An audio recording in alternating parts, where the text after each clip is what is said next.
Hi friends, எப்படி இருக்கீங்க? எல்லாம் நல்லா இருக்கீங்களா? உங்களுக்கு ஒரு டிப்ஸு சொல்ல போகிறேன். என்ன டிப்ஸ்னால், ஒருத்தவங்க வந்து கேட்டாங்க, முகம் வந்து பொலிவாக இருக்கணுங்க. ஒரு மாதிரி எனக்கு எப்போ பார்த்தாலும் டல்லாகவே இருக்குது.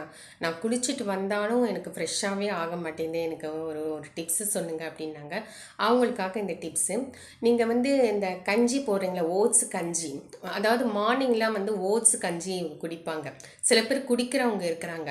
அந்த ஓட்ஸ் கஞ்சிலேருந்து நல்லா நீங்கள் ஓட்ஸ் கஞ்சி எப்படி போடுறீங்களோ, அதாவது எதுவுமே அந்த ஓட்ஸ் கஞ்சி மட்டும் தான் போடுவாங்க. சில பேர் வந்து வெங்காயம், பச்சை மிளகாய், இந்த மாதிரி கார வகைகளையும் இனிப்பு வகைகளும் போட்டு சாப்பிடுவாங்க. அந்த மாதிரி இல்லாமல் வெறும் எம்டியாக ஓட்ஸ் போட்டு சும்மா பால் ஊற்றி இல்லாட்டி தண்ணீர் ஊற்றி நல்லா கலக்கிக்கோங்க. நல்லா மிக்சியில் போட்டு நல்லா அரைச்சிக்கோங்க.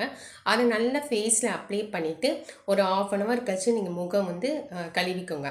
அப்படி நீங்கள் பண்ணிகிட்டே இருந்தீங்கன்னா உங்கள் முகம் வந்து பொலிவாக இருக்கும், நல்லா சூப்பராக இருக்கும் பார்க்கறதுக்கு. நீங்கள் அடிக்கடி பண்ணணும். ஓகே ஃப்ரெண்ட்ஸ், இது பிடிச்சிருந்துச்சுன்னா லைக் பண்ணுங்கள், கமெண்ட் பண்ணுங்கள், சப்ஸ்கிரைப் பண்ணுங்கள். நான் வந்து இன்றைக்கி 4வது வாரம், பெருமாளோட 4வது வாரம். அதனால் பெருமாளையும் நான் கும்பிட்ருக்கேன். அதையும் நான் ஷார்ட்ஸ் வீடியோவில் போடுறேன். அதுவும் நீங்கள் வந்து எனக்கு லைக் போடுங்க. ஓகே ஃப்ரெண்ட்ஸ், டிப்ஸ் எல்லாம் காத்துட்ருக்கு. தேங்க்யூ.